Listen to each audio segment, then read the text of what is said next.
Alors, bonjour à tous et à toutes réunis ici à la salle Jean-Després. Bonjour aussi à tous ceux qui écoutent cette conférence sur le circuit interne de Radio-Canada.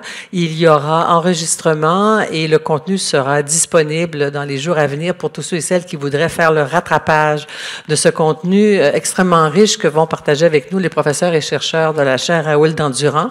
La saison des élections présidentielles est commencée depuis un bon moment aux États-Unis et c'est avec joie qu'on accueille donc cette belle équipe. Hein, c'est vraiment une équipe de champions, Charles-Philippe David, celui que l'on accueille souvent 24/60 et avec ses collègues également, et sur les ondes de Radio-Canada, qui fait une place assez grande, notamment à l'information internationale et toujours à l'information reliée avec les États-Unis. Charles-Philippe, d'abord, avant de commencer, d'abord, bienvenue à tous. Je vais te demander, Charles-Philippe, de nous présenter. On se tutoie dans la vie, on n'est pas à la télé. C'est bien correct, on est des gens civilisés. Merci à toi, Anne-Marie, d'avoir accepté d'animer cette petite table ronde tout à fait passionnante. Merci à la direction de Radio-Canada de me permettre de vous présenter la meilleure équipe politique universitaire d'analyse des élections américaines, puisqu'elles appartiennent tous à l'Observatoire sur les États-Unis, créé en 2002, avec notamment la mission de pouvoir analyser, offrir un service universitaire public pour un peu disséquer cette complexité qui s'appelle une élection présidentielle américaine, entre autres réalités. Je suis le président de l'Observatoire sur les États-Unis. Alors, je vous présente peut-être par ordre d'apparition dans l'ordre des questions, je crois que tu vas poser. Notre collègue Elisabeth Vallet. Elisabeth est professeure associée au département de géographie. Elle est directrice scientifique de la chaire Raoul Dandurand et elle a 2 ouvrages importants sur les élections américaines pour justement mieux comprendre les élections américaines. Elle a aussi un blog sur l'actualité des États-Unis et une chroniqueuse ici à Radio-Canada dans plusieurs émissions. Par la suite, je vous présente, je crois que c'est Raphaël Jacob qui interviendra, je pense, en deuxième. Raphaël est doctorant actuellement à l'Université Temple à Philadelphie, un de nos illustres produits UQAMiens.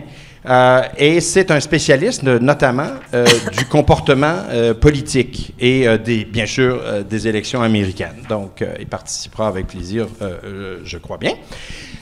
Pour faire suite à Raphaël, nous avons Christophe Cloutier, ici présent. Christophe est doctorant en sciences politiques à l'UQAM, sous la direction de Frédéric, et c'est notre spécialiste en résidence des idéologies politiques et des courants politiques culturels qui traversent un petit peu le système politique américain, notamment, entre autres sujets qu'il aborde à l'Observatoire sur les États-Unis. Suivront respectivement Karine Prémont. Karine est professeure à l'Université de Sherbrooke, à l'école politique et d'études politiques. Elle est spécialiste aussi des États-Unis. Elle a publié plusieurs ouvrages, dont un sur les médias, l'effet CNN, les médias américains, et l'autre sur la Maison-Blanche et le processus décisionnel, les secrets de la Maison-Blanche. Et elle intervient aussi très fréquemment sur les ondes, notamment de Radio-Canada, pour analyser les élections américaines. Julien Toureille, à l'extrême là-bas, non pas droite, mais gauche. Julien Toureille est directeur adjoint de l'Observatoire sur les États-Unis.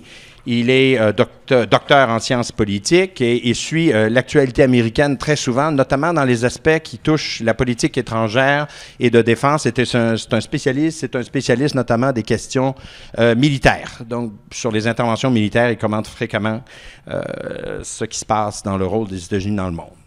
Merci, Julien. Oui. Et last but not the least, Frédéric Gagnon.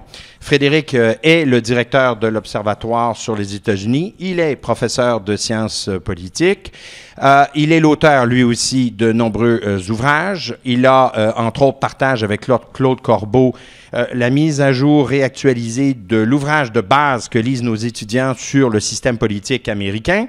Et il est aussi l'auteur et le spécialiste du rôle du Congrès dans le système politique américain et notamment dans les affaires étrangères, puisqu'il a publié un livre qui s'intitule « Les sénateurs qui changent le monde », le rôle donc des sénateurs dans la conduite de la politique étrangère américaine. Lui aussi tient un blog, a des chroniques fréquemment sur l'actualité américaine qui sont hébergées sur le site de la chaire Raoul Dandurand, www.dandurand.ucam.ca. Et Charles-Philippe, un expert des questions étrangères, de politique étrangère, les enjeux géopolitiques. Stratégie. Et qui intervient quelquefois à l'émission 24-60. Pas souvent. Pas souvent. On l'aime pas. On l'aime pas pour expliquer les questions stratégiques et le rôle des États-Unis dans ça. Merci beaucoup, Charles-Philippe. Alors, je vous explique un peu le déroulement. L'événement est prévu pour durer 2 heures.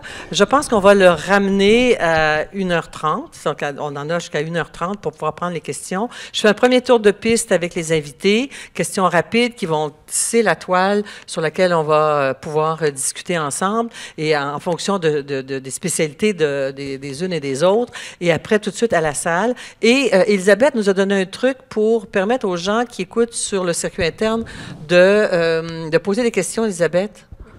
Correctement. Si en fait vous tweetez, pour ceux qui ne sont donc pas dans la salle, à R Dandurand, donc si vous vous adressez à notre personne des médias qui va être pour Twitter, pour la chère Raoul Dandurand, vous posez des questions, puis elle lèvera la main, puis nous fera signe qu'il y a une question de votre part de l'autre côté du mur virtuel. Donc une question officiellement sur Twitter, là. C'est ça. R Dandurand, D-A-N-D-U-R-A-N-D. Bon. Alors, Elisabeth, puisque vous avez le micro et il y a tout un suspense en ce moment à la veille du premier caucus, notamment de l'Iowa. C'est comme un champ de bataille en ce moment pour les deux partis. Est-ce que vous pouvez nous dire vraiment là, qu'est-ce qui va se passer? Puis ensuite, le New Hampshire, en quoi c'est important que d'observer ce qui se passe en Iowa puis au New Hampshire pour le moment? Alors, ce qui est très intéressant à propos de l'Iowa, c'est que l'Iowa ne va décider de rien lundi prochain. En fait, c'est un concours de beauté parce que ce sont des caucus, donc les gens vont se réunir dans des arrière-cours, dans des sous-sols d'église. Puis il y a 1680 bureaux de vote en Iowa, donc ils vont se réunir et puis ils vont décider des gens qu'ils préféreraient soutenir à ce moment-là, mais les délégués qu'ils vont désigner à ce moment-là vont se rendre à des conventions de district, qui vont ensuite se rendre à des conventions d'État, et il se trouve que l'Iowa est le dernier État à tenir sa convention finale, donc on ne connaîtra le résultat réel des délégués de l'Iowa qu'en juin. Mais alors donc, c'est simplement dire que ce qui va se passer lundi prochain est simplement un indicateur des soutiens qu'il pourrait y avoir, puis c'est un peu le coup d'envoi. Pourquoi est-ce que c'est important dans ce cas-là? Et c'est parce que les républicains gagnent toujours, ou tous les candidats présidentiels gagnent ou l'Iowa ou le New Hampshire, sauf quelques exceptions. Clinton, qui n'avait gagné ni l'un ni l'autre en 92 et qu'on a appelé d'ailleurs le comeback kid, c'est dire à quel point c'est exceptionnel. Donc on sait qu'on a un certain nombre comme ça de points de passage obligés. En fait, pour les républicains, ça va être la Caroline du Sud. Un républicain ne peut pas gagner s'il n'a pas gagné l'Iowa ou le New Hampshire et la Caroline du Sud. Donc, ce sont un peu les indicateurs statistiques qu'on a habituellement. Et puis, ce qui est intéressant, c'est le côté folklorique de l'Iowa. Alors, côté républicain, donc on se réunit dans notre sous-sol d'église et puis on va voter à bulletin secret. Côté démocrate, là, c'est extraordinaire. Les gens, imaginons qu'on est ici dans la salle et qu'on décide de voter soit pour Anne-Marie, soit pour Charles-Philippe. Alors, les gens pour Anne-Marie vont se mettre dans un coin de la salle, les autres pour Charles-Philippe vont se mettre de l'autre côté, puis ceux qui seront pas décidés vont se mettre ailleurs. Alors, le but du jeu, puis c'est physiquement là. Et le but du jeu, c'est d'aller chercher les gens d'autres groupes pour les amener dans le vôtre. Et puis celui qui a le plus gros groupe va avoir dans ce bureau de vote, eh bien, il va emporter le morceau. Donc c'est vraiment, il y a beaucoup de folklore dans le caucus de l'Iowa. Et on peut parler brièvement du New Hampshire peut-être? Oui, le New Hampshire n'est pas un caucus. Là, par contre, la décision qui va être prise, les délégués qui vont être élus par le New Hampshire à ce moment-là dans le cadre d'une primaire mixtes vont être liés par le vote de leurs électeurs. Donc, si, mettons, Hillary Clinton remporte la majorité, la délégation à la proportionnelle va représenter Hillary Clinton et, mettons, Bernie Sanders. Mais donc, c'est un vote primaire. Donc, la primaire est organisée par l'État sur le financement étatique et c'est un vote à bulletin secret. Donc, c'est un vote régulier dans un isoloir. Le caucus va être un vote donc plus folklorique, organisé par le parti sur un financement partisan. Et pourquoi accorde-t-on alors autant d'importance au sondage dans l'Iowa, qu'on met autant d'argent, qu'on met autant d'efforts et qu'il y a des candidats présents, des candidats absents? Il y en a qui s'en préoccupent pas, là. Oui, mais en fait, Jeb Bush n'est pas du tout, il s'en occupe même pas de ces... Parce qu'on peut se permettre de sauter à pieds joints l'Iowa en notant qu'on a le New Hampshire et la Caroline du Sud, d'une part. D'autre part, le fait que le Parti républicain ait changé après 2012 les règles en compressant le calendrier, parce qu'en 2012, si vous vous souvenez, on avait une pléthore de candidats absolument fantaisistes avec des déclarations complètement absurdes. On pensait que c'était un épiphénomène. Le Republican National Committee a dit « Basta, on va resserrer les règles. » Donc, on ne va pas donner accès au débat aux candidats qui n'ont pas assez de soutien pour commencer. On va réduire le nombre de débats et on va surtout compresser le calendrier. Donc, on s'est raconté qu'on allait changer les règles pour le mieux, et en fait, ça a ouvert la voie à Donald Trump pour le pire. C'est ça. Alors, Raphaël Jacob, on va être sur cette même lancée, parce que ce que vient de nous expliquer Elisabeth sur le fonctionnement des caucus, puis des délégations, etc., ça nous dit à quel point ce système électoral est extrêmement complexe. Alors, est-ce qu'on peut déjà parler du positionnement des candidats susceptibles de sortir vivants de ou de se rendre jusqu'aux dernières primaires, où ça va être très, très long, puis on va se rendre jusqu'à l'été, comme ça, jusqu'en juillet pour les conventions? Il y a beaucoup de questions là-dedans. Ouais. Je commencerai d'abord et avant tout avec le côté républicain. On sait que le cycle électoral actuel a donné lieu à la plus longue liste de candidats présidentiels républicains de l'histoire moderne américaine. Il y en avait 17 originalement à la ligne de départ, il en reste 12. Je ne ferai pas la nomenclature de tous et chacun, parce que sur ces 12-là, je vous dirais qu'il y en a vraiment 6 qui sont considérés globalement comme pouvant encore avoir un certain impact sur la course. Pour les 6 autres, je vous dirais que ça s'apparente davantage à Bruce Willis dans le 6e sens. Ils sont tous morts, mais ils s'en sont pas encore rendus compte. Donc, pour ce qui est des 6 vraiment plus crédibles, il s'agit en ordre alphabétique de Jeb Bush, évidemment ancien gouverneur de la Floride. Vous le mettez quand même, oui. Je ne dis pas que c'est quelqu'un qui a une chance. Je dis que c'est quelqu'un qui a encore une chance d'avoir un impact, qui a une chance d'avoir un impact sur la course. Ça ne veut pas dire avoir une chance de remporter l'investiture. Parce que l'establishment est beaucoup derrière lui, non? Et divisé en partie derrière lui. Et si je peux faire une parenthèse, je garde ça pour un petit peu plus tard, mais je vais le dire présentement parce que je suis sur cette lancée-là. Il faut comprendre ce que Jeb Bush est en train de faire très réel qu'il y a présentement sur la course républicaine. Parce que ce qu'on a depuis le début de la course, essentiellement, c'est une dynamique un petit peu similaire à un tournoi de basketball de la NCAA. Je ne sais pas s'il y a des fans du March Madness ici, mais ça a été présenté dans les médias américains depuis des mois et des mois et des mois comme une course ressemblant un petit peu à un tournoi dans lequel il y a 2 grosses braquettes, une braquette establishment d'un côté, une braquette anti-establishment de l'autre côté. Et essentiellement, ces 2 braquettes-là donneraient un finaliste, et ces 2 finalistes-là se livreraient un duel pour régler l'issue ultime de la course. Et donc, du côté establishment, on a les Bush, on a Marco Rubio, on a John Kasich, le gouverneur de l'Ohio, on a également Chris Christie, le gouverneur du New Jersey. Et ce qu'on voit très clairement depuis plusieurs semaines, c'est un véritable derby de démolition à l'intérieur de cette braquette-là. Donc, peu importe quel candidat parmi ces 4-là vous prenez, prenons Jeb Bush parce qu'on en parlait, il dépense pratiquement rien pour attaquer Trump ou Cruz qui sont dans la braquette anti-establishment. Et ce que Jeb Bush fait depuis le début de l'année 2016, c'est dépenser une somme colossale pour attaquer particulièrement Marco Rubio, qui est vu comme sa plus grande menace dans cette braquette-là. Depuis le début de 2016, c'est 20 millions de dollars en publicité négative que Bush a lancé. Je vais dire que son Super PAC, son comité d'action politique, a lancé spécifiquement, exclusivement pour attaquer Rubio. Donc, il faut comprendre la dynamique présentement. C'est vraiment 2 grosses braquettes auxquelles on a affaire, et ça rend la chose très imprévisible. Puis dans l'autre braquette, comme vous dites, il reste Cruz et puis Trump. Exactement. Et donc, c'est une lutte anti-establishment, et il faut aussi comprendre ce que l'establishment, ce que l'élite du Parti républicain essaie de faire par rapport à cette braquette-là. Parce qu'ils se disent, c'est impossible de battre ces 2-là simultanément. Donc, on va essayer de les éliminer, faire une espèce de stratégie en 2 temps. Donc, essayer de noyer Cruz en Iowa, et c'est pas un hasard.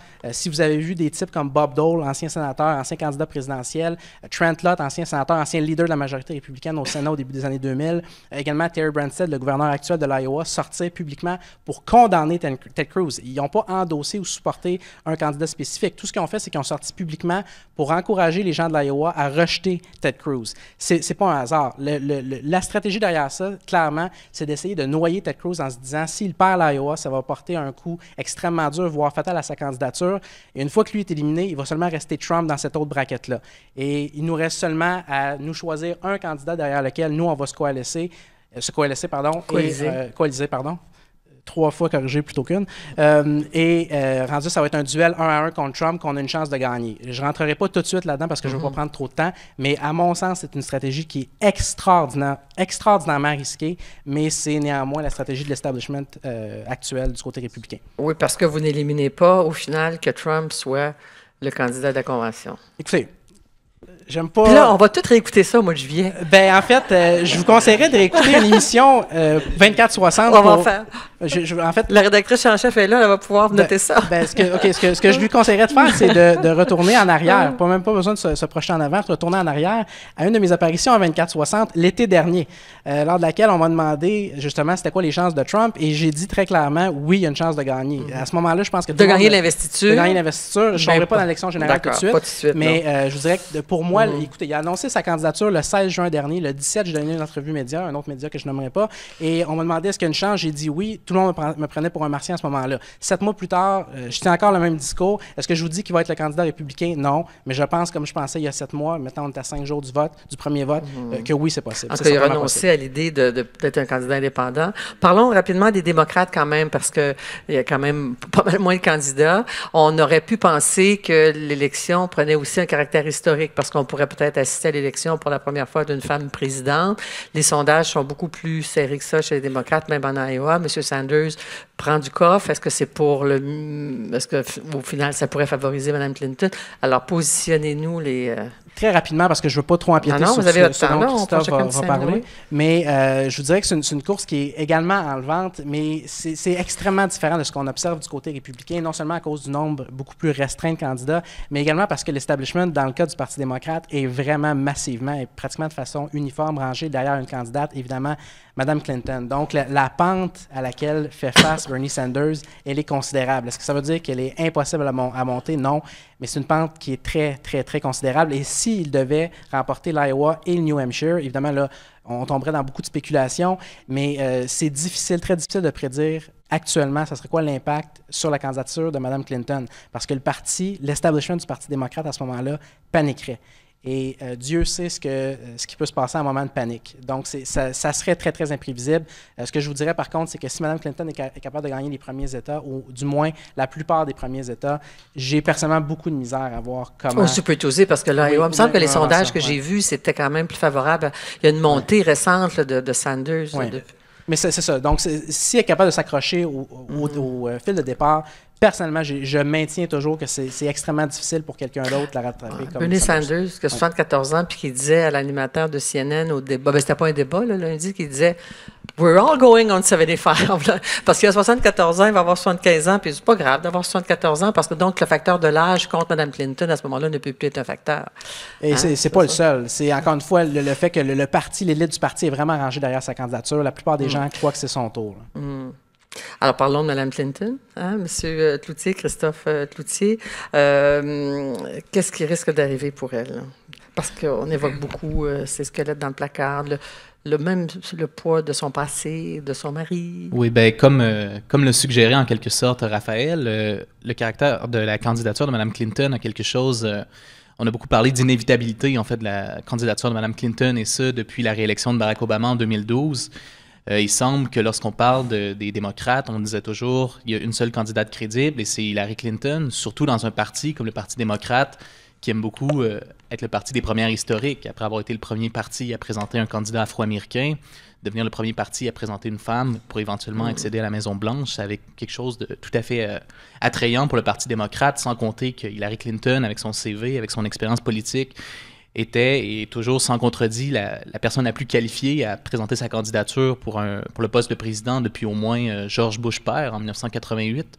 Donc, comment on est arrivé finalement aujourd'hui à se rendre compte que finalement le couronnement qui était annoncé n'aura pas lieu? Bon, on a suggéré un peu la candidature de Bernie Sanders, entre autres, qui semble vouloir peut-être jouer les troubles-fêtes. Et ça nous amène à considérer le fait que finalement la candidature de Mme Clinton, bon, à mon humble avis, comme Raphaël, je vois difficilement comment Hillary Clinton pourrait, à ce stade-ci, échapper à la nomination des démocrates. Mais ça ne veut pas dire, cependant, qu'il n'y a pas des défis qui se placent devant elle, non seulement dans la course pour la nomination, mais éventuellement aussi pour la course à la Maison-Blanche. L'été dernier, justement, quand on voyait un peu l'éclosion des candidatures un peu folkloriques, telles celles de Donald Trump, on commençait à se dire que non seulement Hillary Clinton avait le chemin tout tracé vers la nomination démocrate, mais éventuellement aussi vers la Maison-Blanche. Or, quand on regarde les sondages qui sont parus ces derniers temps, évidemment, on est encore loin du 8 novembre, le jour de l'élection générale, mais on s'aperçoit que Mme Clinton gagnerait par un pourcentage très faible contre Donald Trump et perdrait contre Marco Rubio et même contre Ted Cruz dans ce sondage que j'ai vu hier. Donc, c'est vraiment de montrer qu'on est encore loin de ce qui peut, de la réussite pour Mme Clinton de devenir la première femme à occuper la Maison-Blanche. Et je pense qu'il y a vraiment plusieurs... On peut catégoriser les défis autant comme on veut qui se trouvent devant Mme Clinton, mais je pense qu'il y a 3 principaux défis qu'on doit mettre de l'avant. Le premier défi, c'est pour ses partisans démocrates, d'être plus que la candidate inévitable, d'être plus que celle qui est la plus qualifiée pour occuper la Maison-Blanche, mais vraiment de présenter une candidature inspirante. On a beaucoup parlé depuis plusieurs décennies de la polarisation croissante de la politique aux États-Unis, de la polarisation idéologique, mais on a presque toujours donné l'exemple du Parti républicain. Et les 2 derniers cycles politiques, celui qu'on a présentement et celui de 2012, ont très bien montré comment c'est une course vers la droite du Parti républicain à laquelle se livrent les candidats lors des primaires. Mais finalement, ce qu'on s'aperçoit aussi, c'est que le processus, finalement, est un peu semblable chez les démocrates. Et comment expliquer autrement que quelqu'un qui se dit socialiste, comme Bernie Sanders, ce mot qu'on a toujours réputé comme étant toxique aux États-Unis, comment expliquer que Bernie Sanders peut aller chercher... Excusez-moi. Excusez-moi. Alors, pour ceux qui écoutent dans leur bureau, c'est parce qu'on a voulu ajuster mon micro. Excusez-moi, Feel the burn.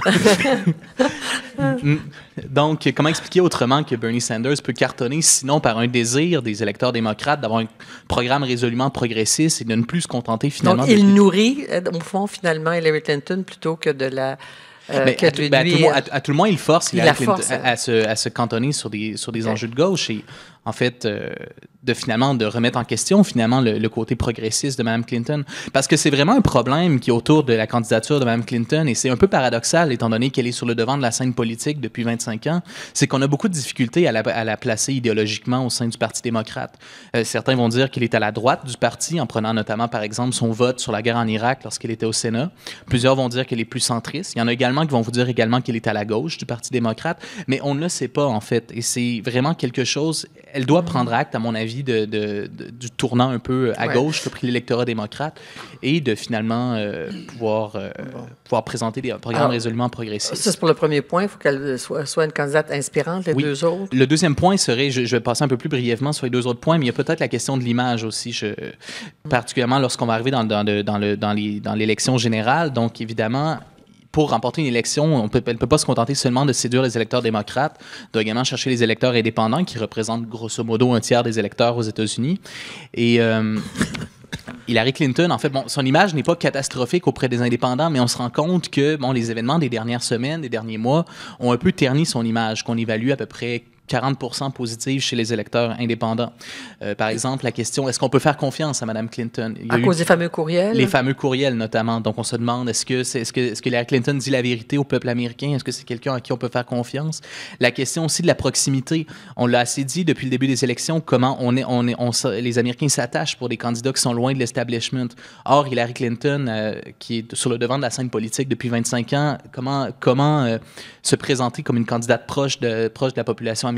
C'est un défi. Est-ce qu'on ne parle pas de financement, de grands lobbies, des grandes banques? Oui, c'est sans parler effectivement de ces liens allégués avec la grande finance américaine. Donc et ses conférences, ses discours payés à gros prix. Ouais. Effectivement, c'est dur après ça pour elle de se présenter comme étant la candidate des gens pauvres, ordinaires, finalement. Ce qui est assez difficile également pour Donald Trump, vous allez me dire.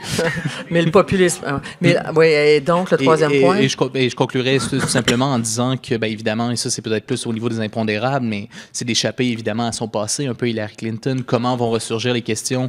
On a déjà vu des tentatives de discréditer Hillary Clinton à travers les frasques sexuelles de Bill Clinton. La question des courriels aussi au département d'État. Ce serait une catastrophe pour sa candidature si des accusations devaient être déposées. Benghazi, évidemment. Donc, que ça, ce sont des impondérables. On ne sait pas comment ça va jouer dans la campagne et malheureusement, pour Mme Clinton, il n'y a peut-être pas vraiment non plus moyen de contrôler comment ces éléments pourraient jouer dans sa campagne. Et on dit beaucoup que sa campagne, parce que vous avez souhaité qu'elle soit inspirante, mais on dit beaucoup que sa campagne est ennuyante. Qu'elle n'arrive pas à... Parce qu'on est dans un système presque de politique spectacle, beaucoup d'argent, etc.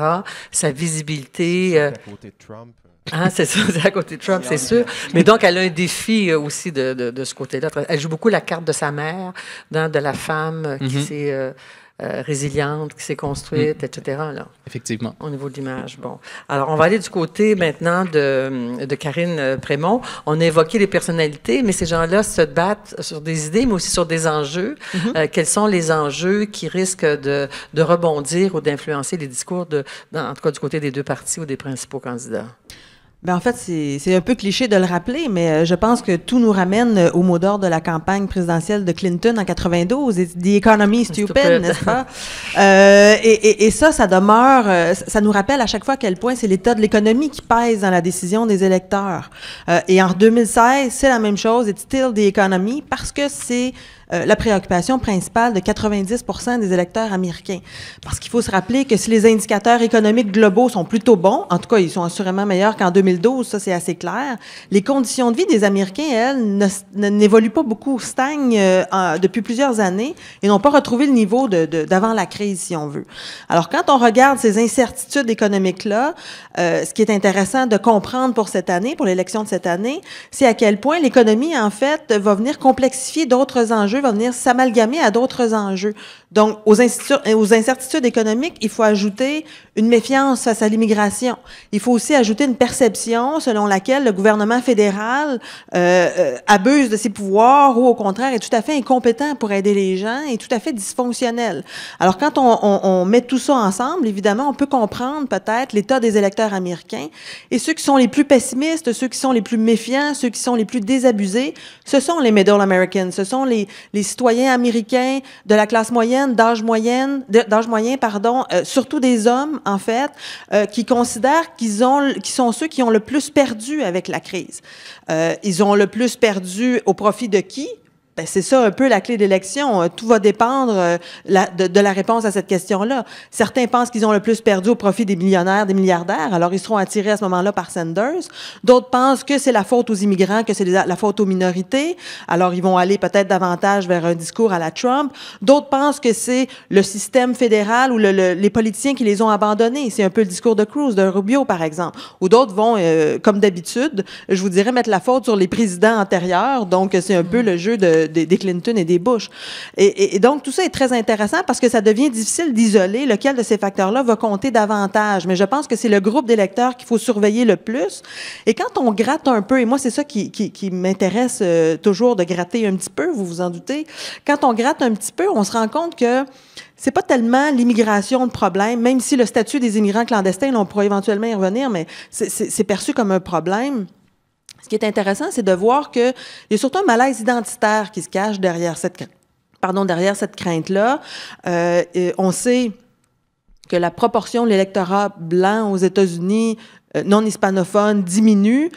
Donc, l'électorat non blanc, incluant les hispaniques, est passé d'une proportion de 10 à 30% depuis le début des années 80. Et on sait que vers 2050, l'électorat blanc passera sous la barre des 50%. Alors, les middle Americans, justement, craignent de perdre un peu le contrôle, craignent de perdre un peu leur emprise sur leur destinée. Et les partis politiques jouent un peu cette carte-là, en particulier le Parti démocrate, parce que je pourrais éventuellement me faire corriger par mes collègues, mais le Parti démocrate met sur pied de plus en plus d'activités, de politiques, de programmes qui visent des groupes très spécifiques et très peu l'ensemble des Américains. En fait, on essaie d'aller chercher des électorats bien précis, on essaie de cibler davantage les gens qui vont voter pour nous, et à ce moment-là, on oublie de présenter un projet porteur. Comme quoi, par un exemple de ça? Bien, par exemple, justement, pour aller chercher les jeunes, aller chercher la communauté hispanophone, aller chercher les femmes. Donc, on va cibler des campagnes sur les médias sociaux, sur Internet. Okay. On va organiser des rencontres qui réunissent exclusivement des types d'électeurs. Alors, forcément, il y en a qui se sentent exclus. Alors, ça devient très difficile pour les gens de se rattacher, si on veut, à un discours commun. Alors, je pense que c'est ça qui est intéressant cette année, c'est de voir comment les craintes économiques vont se transformer d'une certaine façon en accusations face à un groupe ou à un autre. Et c'est ça qui va nous donner des indications sur le résultat. Mais en même temps, sur cet enjeu-là, est-ce que le bilan économique d'Obama, qu'il a mis en valeur là, lors du récent discours sur l'état de l'Union, la baisse considérable de la dette, le chômage, il faisait son bilan économique et beaucoup plus reluisant que ce qu'il était il y a 8 ans lorsqu'il a pris le pouvoir. Est-ce de nature à favoriser sur cet enjeu-là, en tout cas, les démocrates? Bien, il y a encore 70% des Américains qui pensent que leur situation économique s'améliorera pas dans les prochaines années, en tout cas. Au mieux, va rester la même parce que les gens regardent, par exemple, les dépenses en santé qui ont augmenté. On regarde la dette étudiante qui a atteint des sommets faramineux. Le taux de chômage, effectivement, a diminué, mais on n'est pas tout à fait revenu à la qualité d'emploi qu'on avait auparavant. Le coût des maisons est encore assez incertain et très bas. Donc, les gens ont de la difficulté à voir concrètement dans leur quotidien comment ce beau bilan-là, parce qu'effectivement, il y a amélioration. Et c'est pour ça que je disais souvent, les indicateurs globaux sont sensiblement bons, mais dans la réalité quotidienne, ça paraît pas tant que ça pour les gens. Au fil des primaires qui s'annoncent pour les prochains mois, qu'est-ce qui pourrait motiver les Américains à voter? Parce qu'ils peuvent voter aux primaires, puis ensuite voter pour le 8 novembre. Enfin, ça pourrait être un peu différent. Mais par exemple, tout le débat sur l'immigration, la façon dont M. Obama voulait aborder la question, permettre aux illégaux d'avoir un statut, les autres, carrément Trump les éliminer, déporter les musulmans. On est aux extrêmes, là. Quels sont il y a les armes à feu, les tueries aux États-Unis, le fameux Obamacare, il y en a qui veulent l'abolir, le maintenir. Est-ce qu'il y en a pour tout le monde? Est-ce qu'il y a de ces enjeux-là certains qui vont être prédominants?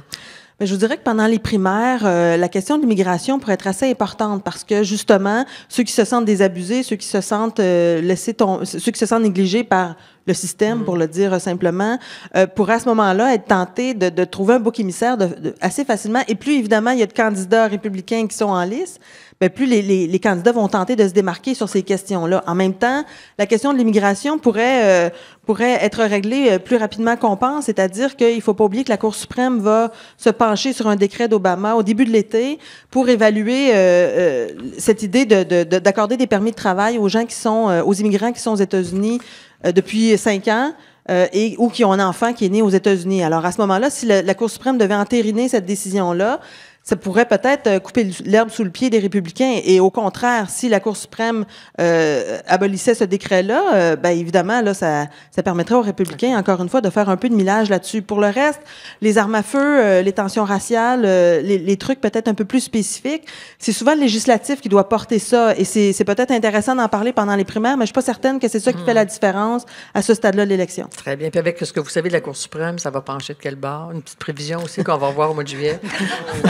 Moi, contrairement à M. Jacob, je suis très mauvaise dans les prédictions. Alors, je suis pas sûre que je vais me ranger, mais disons que la Cour suprême et Mme Vallet pourra éventuellement me corriger. Je pense que c'est ça mieux que moi, mais je pense que ce qu'on voit depuis quelques mois, c'est une tendance vers le conservatisme de la part de la Cour suprême. Alors, je sais... Il y a pas un jugement surprise à un moment donné récemment? Là, oui, mais c'est ça, là. Il y a eu un jugement lundi sur l'avortement qui n'était pas du tout conservateur. Oui, c'est ça. Alors, on va poursuivre peut-être sur les enjeux, Charles-Philippe, des enjeux plus globaux, parce qu'on fait de la lutte au terrorisme une priorité dans tous les discours des grands leaders de cette fameuse grande coalition. Ça a joué aux États-Unis encore récemment avec San Bernardino. Le président Obama en a beaucoup parlé. Le réflexe sécuritaire, ultra-sécuritaire, a été important sous Bush. Qu'est-ce qui arrive maintenant, 8 ans après d'Obama, puis dans le discours politique? Alors, j'aurais beaucoup de choses à dire parce que c'est absolument passionnant et puis je m'instruis en même temps que je me dis, mais qu'est-ce que je peux ajouter de plus?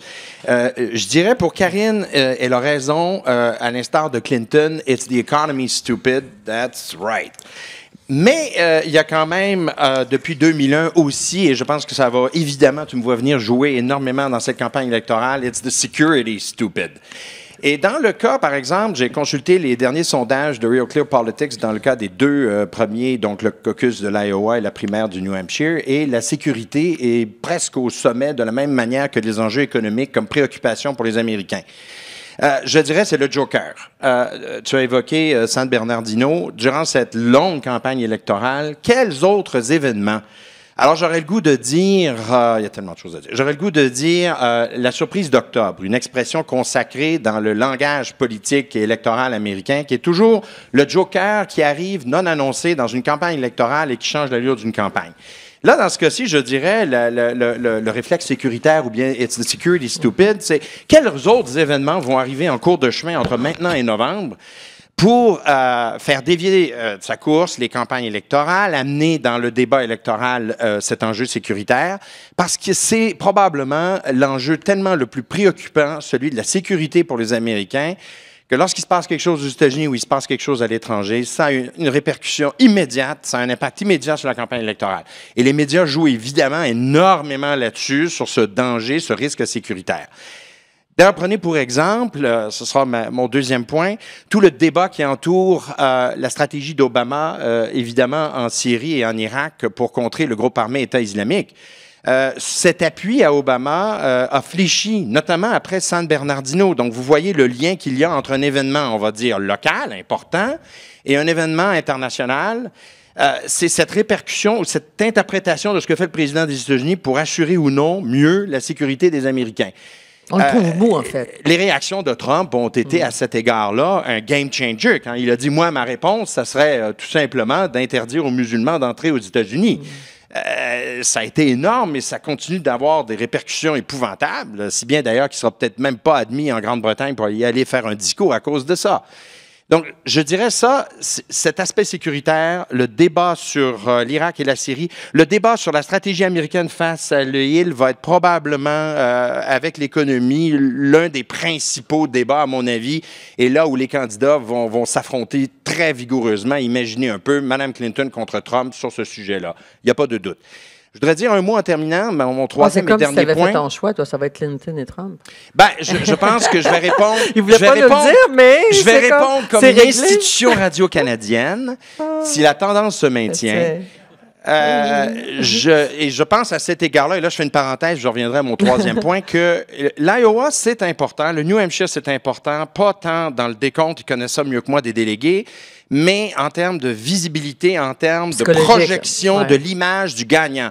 Or, s'il y a une chose que Trump est absolument habile de faire et exploite merveilleusement bien, c'est ce sentiment qu'il veut partager avec les gens qu'il est un gagnant et qu'il n'est pas un perdant. Et jusqu'à maintenant, il réussit plutôt bien dans cette campagne-là. Alors, s'il devait battre Cruz en Iowa, c'est pas fait, parce que c'est ça les deux candidats, ou s'il devait gagner le New Hampshire en plus, ben il y a comme un levier là pour aller. C'était une autre remarque dans le Sud. Le Sud va être, à mon avis, le Super Tuesday, pas mal le lieu déterminant pour savoir quelles chances les chances de survie effectivement début mars. 1er mars, les chances de survie des candidats républicains. Et puis, pour Mme Clinton, c'est déterminant. Si elle devait perdre, disons, l'Iowa, le New Hampshire, là, vraiment, tout le monde va regarder le 1er mars avec anxiété. Mon troisième et dernier point, c'est de dire que les républicains sont sur les questions de sécurité des enfants d'école. Alors, vous allez me dire, c'est un peu péremptoire, vous disiez ça. OK. Alors, hier, Robert Gates, l'ancien ministre de la Défense des Républicains et des démocrates, a déclaré dans le Guardian que, franchement, un lycéen ou une lycéenne en connaîtrait plus sur les affaires étrangères et aurait des choses plus intelligentes à dire, selon lui, que tous les candidats républicains. Et puis, il s'est permis d'ajouter, si Trump est élu, mais il disait à la blague, ne prenez pas ça au sérieux, parce qu'il a tout de suite rattrapé ça en disant, non, c'est une blague. Là. Mais c'est pour vous dire combien je suis inquiet. Il dit, j'émigrerai au Canada si Trump... Il vit à 60 ou 100 kilomètres de la frontière, dans l'ouest américain, de la frontière canadienne. Quand on regarde ce qui est proposé, effectivement, c'est assez pitoyable. Interdire les musulmans d'entrer, ça, c'est une des prises de position de Donald Trump. En déporter quelques-uns, puis les immigrants. Ted Cruz, pour régler le cas de l'État islamique, ben, il faudrait transformer, comme avait déjà dit un ancien président, le Moyen-Orient en vaste aire de stationnement. Hein. Il parlait de carpet bombing, puis vraiment, là, pas hésiter. Ce sont des prises de... Le mur avec le Mexique. Oui, ça, j'en parlerai pas. Je vais laisser peut-être Julien en parler ou d'autres. Alors, sur les enjeux de sécurité, je veux finir là-dessus. Les Américains ont 2 critères pour choisir leur président au final. C'est, est-ce que je peux prendre une bière avec cette personne-là et me sentir à l'aise de parler de mes soucis économiques, mon emploi, ma maison, les soucis aussi de santé, les enjeux sociaux, etc. Je peux parler avec cette personne ou pas? S'ils le sentent, la connexion affective, ils vont voter pour cette personne-là. Ça explique, par exemple, même si on n'a pas aimé peut-être le résultat que W. Bush l'a emporté contre Kerry en 2004. C'est un bon exemple pour moi. Mais l'autre enjeu, moi, qui me préoccupe, c'est qui est le commandant en chef. Qui, dans une situation, et je boucle la boucle, dans un enjeu de sécurité, il y a un attentat majeur. Parce que, parenthèse, les Américains, dans une proportion de 80 estiment qu'il est inévitable qu'il y ait un attentat terroriste majeur de l'étranger, de l'île, aux États-Unis. Ça, dans la campagne électorale, les Américains ont posé la question, alors qui va faire le meilleur, j'espère, la meilleure commandant en chef pour être dans le bureau ovale et décider de la réponse américaine? Posez-vous la question, c'est y répondre Donald Trump versus Hillary Clinton. C'est ça. Un no-brainer pour parler français. On ne peut pas parler des Américains. Il y a tellement de spécificités selon les régions, les États, le Nord, le Sud, l'Est et l'Ouest. Julien Toureille, je pense que Charles-Philippe vous a envoyé un peu la balle dans votre champ. Là. Je ne sais pas si c'est le champ gauche. Là. Champ droit. Oui, c'est ça. Mais gauche écran. Donc, la politique étrangère, dans la foulée de ce que Charles-Philippe veut dire, en quoi ça va, comment ça peut se décliner, puis comment ça peut être important ou pas? Comme c'était déjà évoqué, lorsqu'on arrive en cycle électoral aux États-Unis, que ce soit la présidentielle ou les élections au Congrès, tous les 2 ans, et qu'on observe la politique étrangère et la politique de défense, on est un peu comme un mauvais joueur de hockey. On est renvoyé sur la galerie de presse pour observer ça de loin, et c'est assez rare en fait qu'un enjeu de politique étrangère soit déterminant et qu'on soit appelé sur la glace pour jouer. Donc en plus, quand on parle après Monsieur David, on est carrément renvoyé au club école dans l'est du pays. Donc c'est très compliqué. Mais je ferais rajouter quelques points pour sauter sur la rondelle que vous m'avez envoyée. Ce qu'on constate actuellement, et ça c'est un changement par rapport à tout le bilan de Barack Obama, c'est que les républicains ont repris un avantage assez important en termes de crédibilité aux yeux des Américains sur quel est le meilleur parti pour assurer la sécurité des Américains. Ils ont aujourd'hui 15 à 20 points d'avance par rapport aux démocrates. Et ça, c'est un changement quand même tout à fait significatif. Il ne faut pas oublier que Barack Obama, en politique étrangère, a quand même rempli une promesse qu'il avait faite en 2008, c'est-à-dire retirer, au moins temporairement, les troupes américaines d'Irak en mettant ainsi un terme à une aventure militaire un peu malheureuse. C'est également le président sous l'égide duquel l'ennemi public numéro 1 avait été éliminé. Et si vous regardez dans les sondages, jusqu'à peu près la mi-2014, Barack Obama, l'un de ses points forts, c'était la politique étrangère, c'était la lutte contre le terrorisme. Et depuis mi-2014, cette cote de confiance envers le président démocrate s'est considérablement érodée. Aujourd'hui, une majorité assez nette d'Américains ne lui font plus confiance. Pourquoi la mi-2014 ça correspond, comme par hasard, à la montée de l'État islamique. Et il faut bien se souvenir que Barack Obama avait qualifié ce groupe de tout à fait mineur, secondaire. Je pense qu'il avait dit que c'était les Ice Cap du Canadien, quelque chose comme ça. Il avait même dit qu'il n'y avait pas de stratégie bien définie à un moment donné, en entrevue à 60 Minutes, je pense. Voilà. Et lorsqu'il avait dit, je pense que c'était début juin 2014, que c'était un acteur tout à fait secondaire, le lendemain, ou le surlendemain, l'État islamique prenait la seconde ville d'Irak, qu'est Mossoul. Donc, ça crée un contexte qui, pour Hillary Clinton, qui est quand même assez étroitement associé au bilan d'Obama en matière de politique étrangère, devient assez difficile, assez toxique. Et là, il y a un faisceau de dossiers, en fait, qui viennent s'amalgamer pour rendre les choses délicates pour la candidate démocrate. Je suis désolé, Christophe, moi aussi, je saute un peu une étape. Je ne pense pas que Bernie Sanders sera le candidat. Mais il y a un ensemble de dossiers, donc, que ce soit le retrait bâclé d'Irak. Là, on commence à voir aux États-Unis de plus en plus de critiques sur le fait que Barack Obama, oui, a rempli une promesse électorale qu'il avait formulée en 2008, mais en même temps, il s'est désintéressé du dossier irakien et ça a contribué à la montée de l'État islamique. Alors, c'est évidemment une analyse un petit peu simpliste, un petit peu rapide, on pourrait y revenir, mais ça va jouer là-dedans.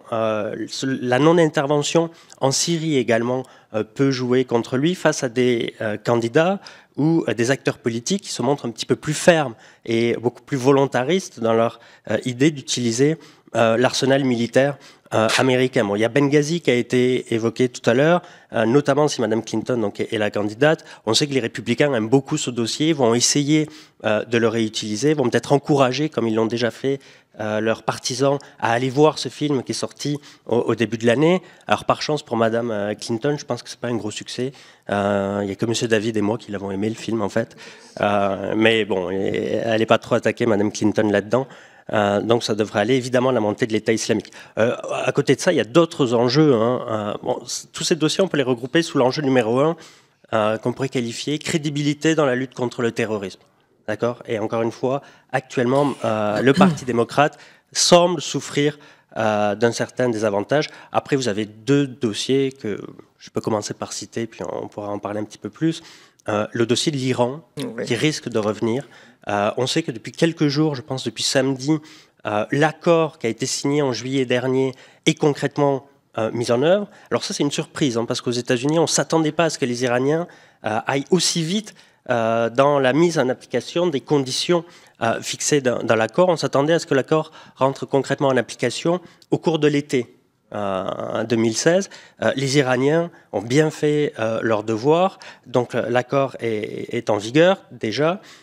Et alors là, il va falloir voir comment les candidats réagissent. Et on commence à avoir déjà 2 lectures. Évidemment, les partisans de l'accord disent que c'est un très bon accord, que cette action des Iraniens démontre qu'ils ont accepté de jouer le jeu et que ça permet évidemment d'empêcher l'Iran de devenir une puissance nucléaire. Et vous aurez deviné que les critiques, en partie au sein du Parti républicain, disent qu'en fait c'est une façade, que les Iraniens sont des dupes, gagnent du temps et vont probablement jouer un mauvais tour à la puissance américaine. Et alors si en plus vous avez des épisodes comme 10 marins qui se perdent un peu dans le golfe Persique et qui doivent bénéficier de l'hospitalité des gardiens de la Révolution, ça peut attiser la critique aux États-Unis et jouer dans le jeu des républicains. Le 3e dossier, puis on pourra revenir dans des questions. Ouais. Oui, le 2e supplémentaire, je vous dirais, alors là il y a l'embarras du choix. Je vais choisir, parce que je l'aime bien, l'Afghanistan. Puis on l'oublie souvent, il ne faut quand même pas oublier que Barack Obama a décidé de maintenir un nombre assez élevé de troupes, que l'Afghanistan n'est pas encore devenu un pays tout à fait stable, et que le prochain président aura ce dossier-là à gérer. Alors, pour l'instant, les candidats républicains ont l'air de penser que l'Afghanistan, ça n'existe pas. Je pense que Ted Cruz ne doit pas trop savoir où c'est. Pour l'instant, je suis méchant, mais bon, ça m'arrive. Mais donc, même s'il reste un peu à la marge, ou s'il peut paraître tout à fait secondaire, cet enjeu, je ne serais pas étonné, peut-être pas dans la primaire actuelle, dans la course aux investitures, mais au moins dans l'élection générale, que ce soit un dossier qui revienne. Très bien, merci Julien Toureille. On va clore le premier tour de piste avec Frédéric Gagnon, mais je rappelle que vous pouvez déjà préparer vos questions. La séance devrait se poursuivre au moins jusqu'à 1h30. On va clore la séance à 1h30. Les gens qui nous écoutent en circuit interne, je vous rappelle que vous pouvez nous faire parvenir vos questions par Twitter, @rdendurant, et quelqu'un va poser les questions au panel ici. Alors, n'hésitez pas à les poser. Alors, Frédéric Gagnon, vous allez un peu boucler la boucle, nous ramener un peu sur d'autres élections à surveiller en novembre prochain, ou même l'impact de cette élection américaine sur le Canada et le Québec, peut-être. Oui, c'est ça. Donc, moi, au sein de cette équipe, on me dit, il y a l'élection présidentielle, toi, tu vas te concentrer sur les milliers d'autres élections qui auront lieu le 8 novembre. Donc, j'ai la lourde tâche de faire ce genre de choses. Vu qu'on n'a pas beaucoup de temps, je vais vous décrire peut-être les 500 plus importantes aujourd'hui. Non, mais ce sera donc une élection importante parce qu'évidemment, il y a le duel présidentiel, mais aussi il y a des milliers d'autres courses au pays ce soir-là, dont les courses au Congrès, la législature fédérale du pays. Et à cet égard, donc, au Congrès, il y a 2 chambres, 2 législatures, la Chambre des représentants, qui est la chambre basse, et le Sénat, qui est la chambre haute du Congrès. Donc, les 435 sièges de la Chambre des représentants sont à pourvoir et 1/3 des sièges du Sénat sont à pourvoir également. Ça, c'est 34 courses. Elles seront, pour certaines, extrêmement palpitantes. Je pense notamment à celle pour le siège de Marco Rubio, sénateur de la Floride. Il a décidé de se présenter à la présidence, mais quitte son siège en Floride. Et le Parti républicain n'était pas très content de ça parce que les démocrates auraient peut-être l'opportunité de remettre la main sur ce siège en Floride. Harry Reid, aussi le leader majoritaire du Sénat, du côté démocrate, quitte son siège et les républicains espèrent bien reprendre ce siège-là au Nevada. Donc, il y a toutes sortes de courses comme celle-là qui seront intéressantes, assez chaudement disputées. Mais je dirais que l'enjeu pour les démocrates, on parle beaucoup du fait que les démocrates aimeraient conserver le pouvoir en parlant de la Maison-Blanche. Mais en ce moment, la Maison-Blanche est un peu un voilier démocrate dans un océan républicain. Le Congrès est à majorité républicaine, les deux chambres du Congrès sont républicaines. Et ces courses seront intéressantes parce que les démocrates doivent reprendre une trentaine de sièges à la Chambre pour reprendre le contrôle de la Chambre, 5 sièges au Sénat pour reprendre le contrôle du Sénat. Et à l'heure actuelle, moi, mes prédictions sont que pour ce qui est de la Chambre, ce sera difficile, mais au Sénat, c'est possible. Au Sénat, c'est possible. Et ce sera essentiel parce que Clinton et Sanders promettent de poursuivre l'héritage de Barack Obama s'ils sont élus, mais ce sera absolument difficile de le faire sans des appuis plus forts au Congrès que ceux à quoi on assiste depuis les élections de 2010 et de 2014. Et il y a d'autres courses, des milliers de courses aussi, à un autre palier de gouvernement aux États-Unis qui est le palier des gouvernements des États. Ça, c'est l'équivalent des gouvernements provinciaux, si vous voulez, au Québec. Donc, il y a 12 gouverneurs là, qui tenteront de conserver, ou il y a des courses pour 12 postes de gouverneurs aux États-Unis, qui sont l'équivalent des premiers ministres provinciaux. Des courses à proximité du Québec seront intéressantes, notamment celle au New Hampshire, parce que la démocrate Maggie Hassan quitte son siège, et donc les républicains aimeraient peut-être mettre la main sur ce siège-là. Et au Vermont, Peter Shumlin, un allié de M. Couillard à Québec sur toutes sortes de questions, quitte son siège également, décide de se retirer. Et les républicains avaient failli gagner ce siège-là lors des dernières élections de 2014. Et là, c'est intéressant parce qu'encore une fois, je vous parlais de cet océan républicain et on le voit au palier, aux échelons des États parce que 31 postes de gouverneurs sur les 50 appartiennent à des républicains en ce moment. 68 des 99 législatures d'État appartiennent à des républicains en ce moment. Donc, le nombre de républicains au sein des législatures d'État est le nombre le plus élevé depuis 1920. Donc ça, c'est pas banal. On parle beaucoup d'Obama. Il va changer le visage de l'Amérique sur la question des armes à feu et tout ça. Mais impossible pour le haut fédéral de faire quoi que ce soit sur ces questions en ce moment. Très difficile sur les questions d'immigration. Et même au niveau des États, quand on parle de la question des armes à feu, le fait que 31 gouverneurs soient républicains, que 68 législatures d'État sur les 99 soient républicaines, constitue un frein considérable à la modification des règlements d'État sur des questions comme celle-là. Donc, Obama peut bien dire ce qu'il veut, mais l'océan républicain, les vagues républicaines de 2010 et de 2014 rendent la tâche extrêmement difficile pour les démocrates à l'heure actuelle. Donc, ça, c'est un enjeu. Je sais qu'on regardera moins ces courses-là, mais très sincèrement, elles sont déterminantes pour l'avenir du pays, un pays dans lequel le pouvoir est extrêmement décentralisé. C'est ce que voulaient les pères fondateurs. Et qu'est-ce qu'il y a dans ces élections pour nous au Canada et au Québec?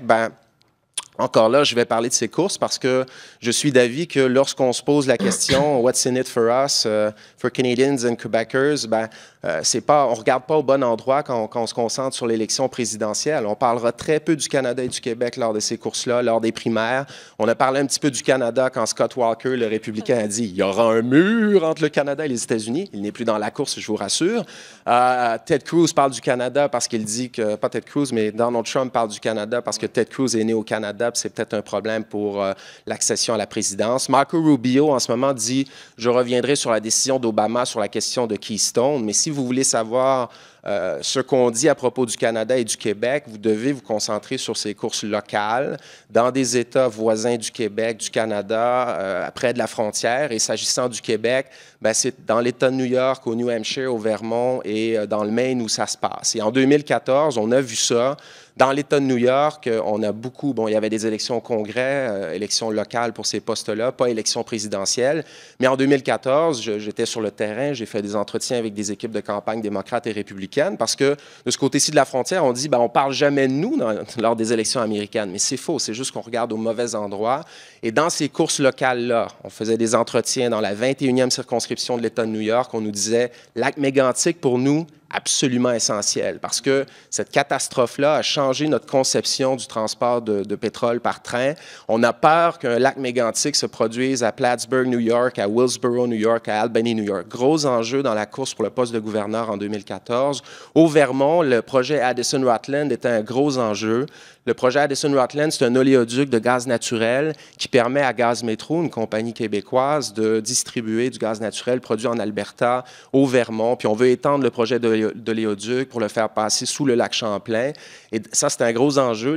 À un point tel que les mouvements environnementaux au Vermont ont occupé les bureaux du gouverneur Shumlin à quelques jours de l'élection avec des affiches où ils brandissaient « Gaz métro is an invasive species ». Donc, on a beaucoup parlé du Québec dans cette course-là. Intéressant, parce qu'on sait, on sait pas ça. On voit moins ça. Puis en 2016, ce sera absolument crucial. Je vous donne un exemple. Au New Hampshire, on va parler du Québec et en particulier de l'enjeu du Northern Pass. C'est un projet d'Hydro-Québec qui vise à étendre les exportations d'hydroélectricité en Nouvelle-Angleterre en passant par le New Hampshire jusqu'au Massachusetts. Et l'enjeu là, c'est que Hydro-Québec et ses partenaires au New Hampshire veulent construire une ligne de transmission d'électricité avec de gros pylônes qui passent, qui traversent la région des Montagnes Blanches. Et là, les démocrates qu'on a interviewés, les républicains étaient contre le projet. Et là, c'est une course absolument essentielle pour le Québec qui se produira au New Hampshire, celle au poste de gouverneur de l'État, parce que Maggie Hassan, la démocrate, quitte son siège et elle était la plus farouchement opposée à ce projet-là. Mais et les républicains et les démocrates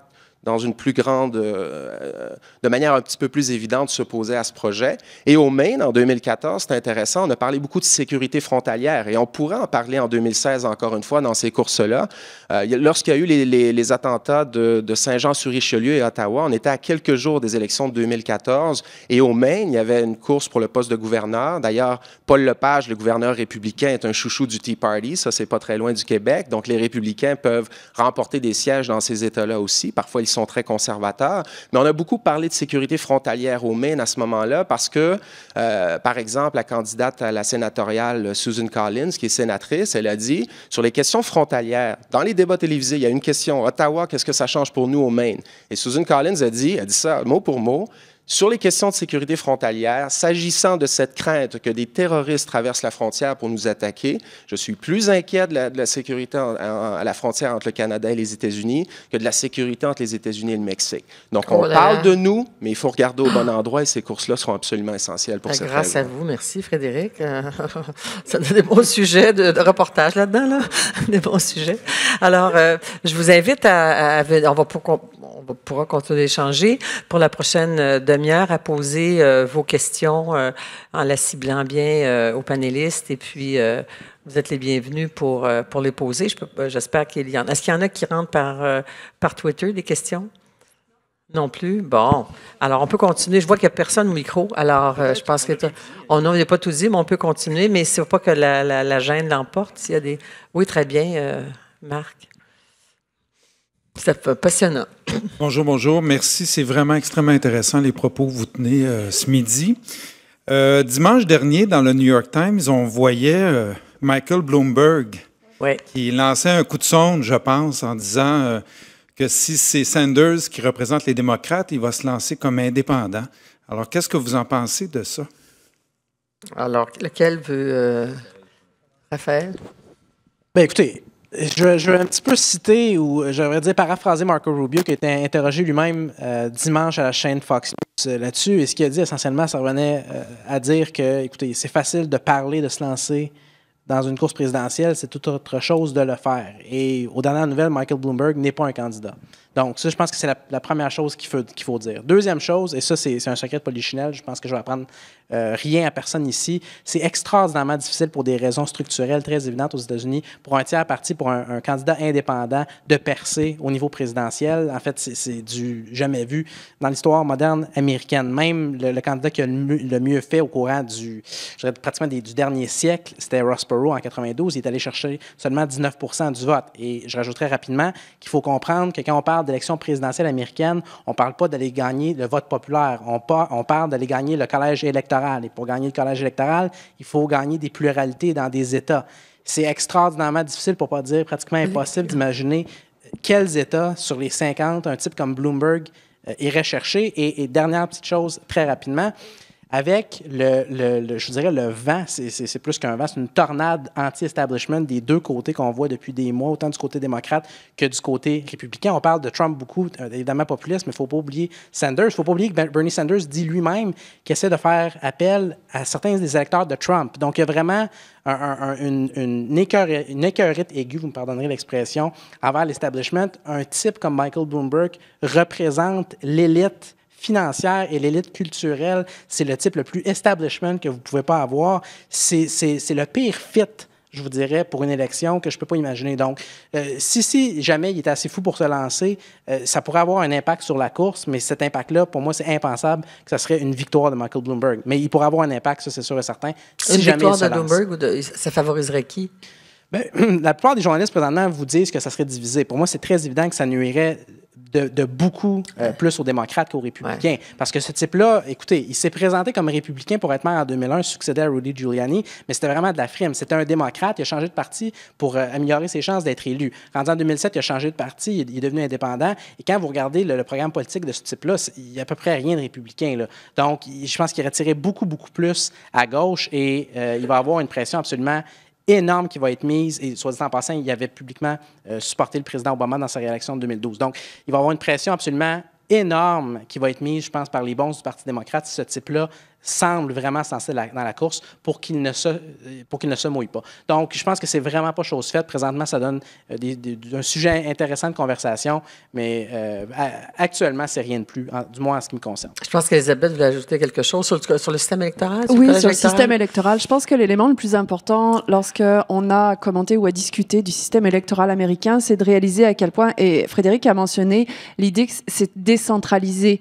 On a 14 000 directeurs électoraux aux États-Unis. C'est vous donner une idée d'à quel point c'est décentralisé. Parfois, on va avoir juste un tout petit comté qui va établir ses propres bulletins de vote. C'était le problème de la Floride en 2000. Il y avait parfois, c'était la secrétaire du comté qui imprimait le bulletin de vote, puis pour faire des économies de papier, qui en mettait le plus possible sur le même papier. Donc parfois, ce qui a donné lieu à ces fameuses flèches décalées, c'était juste une économie de papier à l'origine qui a mené au problème, j'ai raccourci, mais au problème de 2000. Dans le cas de quelqu'un comme Bloomberg, il faut comprendre qu'il faut pouvoir figurer sur le bulletin de novembre prochain. Pour rentrer sur le bulletin, il y a une procédure à suivre. Le problème, c'est qu'il peut y avoir jusqu'à 14 000 procédures. Tout dépend à quel point c'est déconcentré dans les États en question. Donc, juste rentrer sur le bulletin peut être un problème. On a des États, puis ça, c'est important aussi, ou des comtés, où on a ce qu'on appelle un write-in candidate, c'est-à-dire qu'on a un blanc et on peut mettre le candidat que l'on veut. Donc, parfois, c'est ce que vont utiliser les candidats indépendants. Mais il y a des États qui refusent ça, qui vont imposer que vous soyez rentré sur le bulletin, donc que vous ayez eu les signatures nécessaires, la levée de fonds nécessaires pour pouvoir rentrer sur le bulletin. Donc, c'est quelque chose qui est très important à garder en tête lorsque l'on commente les élections américaines, c'est qu'on ne peut pas voir ça comme une entité même, et là, pour glisser, c'est la même chose. Ça se reflète dans la structure des partis. On parle du Parti démocrate, du Parti républicain. Il faut les voir comme des kaléidoscopes qui s'étendent pour le Parti républicain d'une très extrême droite à une sorte de centre-gauche. Si on prend les Log Cabin Republicans, ce sont un groupe de gays républicains qui est très, en fait, à la gauche des conservateurs économiques, par exemple. On va trouver du côté démocrate l'extrême gauche. Il y a une gauche religieuse très présente dans le Parti démocrate dont on parle très peu aussi. Et on va aller jusqu'aux Clinton Democrats qui, eux, vont être à la droite des Log Cabin Republicans. Donc, il faut toujours penser le système politique américain comme un kaléidoscope extrêmement déconcentré, extrêmement décentralisé. Et le résultat des voix le 8 novembre donne comment ça fonctionne pour déterminer le nombre d'électeurs au collège électoral. Alors, en fait, les États ont un nombre de grands électeurs qui est déterminé au prorata de leur poids, de leur population. Et en fait, donc, on va avoir des États qui vont jouer des rôles importants, comme le Texas, comme la Californie, qui sont très populeux, mais qui sont aussi des États, comme on voit la population migrer vers le sud, bien, ces États prennent de plus en plus de points, mais la population qui migre vers le sud, c'est une population blanche, âgée, qui prend sa retraite. Je caricature, mais c'est l'idée. Donc, on voit des États qui sont de plus en plus pesants dans la structure électorale, mais qui sont aussi de plus en plus conservateurs. Donc, c'est la question qui va se poser. Mais ouais. Oui. Non, excusez-moi. Avant d'aller chercher d'autres questions, on va y aller rapidement. Mais j'ai l'habitude. Mais en lien avec le collège électoral, ce qu'il faut comprendre, c'est que les tiers candidats ont très peu de chances de s'imposer dans le contexte d'une élection présidentielle, parce que pour obtenir des votes au collège électoral dans la très grande majorité des États, il faut... Sauf 2 États, la très grande majorité, il faut obtenir la pluralité des voix dans cet État. Et c'est le système du winner take all qui s'impose. Donc, dans l'histoire, il y a eu des tiers des tiers partis, des tiers candidats. Ross Perot, Wallace, il y a un petit peu plus longtemps. Certains ont réussi à gagner des votes au collège électoral, mais c'est extrêmement difficile de le faire. On va terminer pendant la prochaine. Le winner takes all, c'est lorsqu'on a la majorité des voix dans un État, l'ensemble des délégués du collège électoral doivent adhérer Oui, et alors, ça aussi, c'est intéressant. Mais rapidement, pour aller aux autres questions. Le winner-take-all peut être un winner-take-all par État. Parfois, ça va être découpé en districts, donc c'est un presque winner-take-all un peu proportionnel. Et puis, la question qui se pose, c'est est-ce que ces membres du collège électoral sont liés une fois qu'ils vont voter pour le président en décembre? Ben, ça dépend des États. Certains sont liés, donc doivent voter comme le peuple a décidé. D'autres peuvent changer d'avis, puis d'autres, s'ils changent d'avis, vont finir en prison ou avec une amende. 2 secondes. Je l'ai réinvité pour tout expliquer ça. Juste en rapport avec la question, c'est une capacité de nuisance, à mon avis, ce que les tiers partis présentent. Et en 1992, parlait à George Bush père et il rage encore son désespoir d'avoir il met sur le dos de Ross Perot d'avoir perdu son élection présidentielle, non pas contre Clinton, mais avec le fait que Ross Perot a divisé le vote républicain. Et il faut remonter à 1912, à mon avis, pour trouver le plus bel exemple de comment un tiers parti peut nuire à une campagne présidentielle. Theodore Roosevelt, Bull Moose. Michel Labrec. Oui, bonjour, Michel Labrec à Des Hôtels le dimanche. J'étais la semaine dernière au New Hampshire pour suivre Bernie Sanders et Hillary Clinton. Je suis allé avant... On n'a pas beaucoup d'argent, fait qu'on va proche de nos frontières.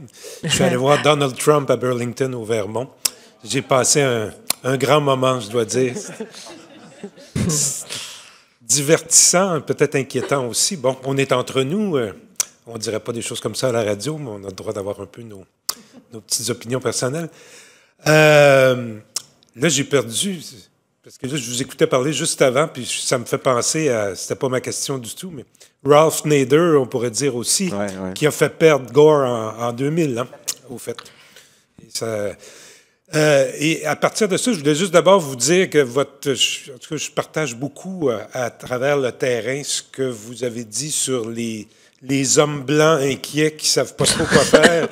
Effectivement, on les voit vraiment presque alterner des fois entre Sanders et Trump sur le terrain. C'est vraiment fascinant parce que c'est deux univers complètement différents. Mais les deux exercent un attrait sur un certain type d'électeurs. Et comme Mme Prémont l'a très bien dit, il faut qu'ils choisissent leur solution au problème, la préférée, ou le problème qui est le moins grand. Mais c'est vraiment intéressant. Et c'est un peu, si vous me permettez, je vais avoir une deuxième question un peu plus saugrenue, mais je vais poser ma première d'abord. Oui. À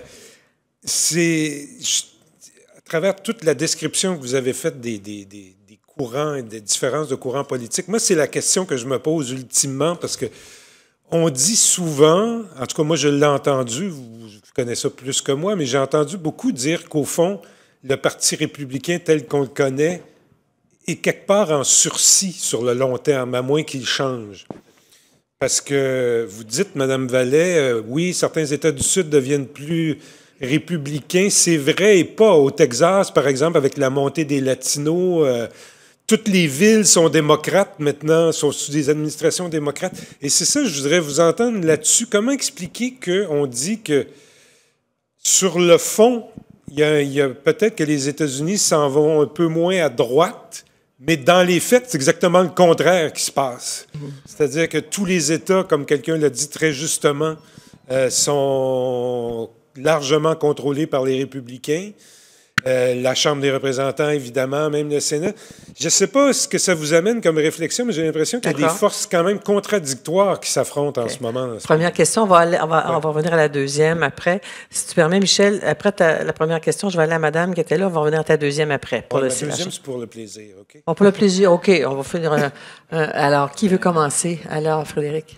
Bien, je vous écoutais à propos de Sanders et Trump, et c'est pas si surprenant, c'est surprenant en quelque sorte, mais on peut comprendre en fait que les gens se retrouvent dans les deux candidatures parce que, puis il y a un gros débat là-dessus, est-ce que Trump est conservateur pour vrai? Hein? Puis il y a des gens qui le critiquent du côté républicain. Puis sur des questions toutes bêtes ou pas, mais la question du commerce, entre autres, Donald Trump est beaucoup plus protectionniste que le Parti républicain l'est habituellement, donc il rejoint Sanders là-dessus.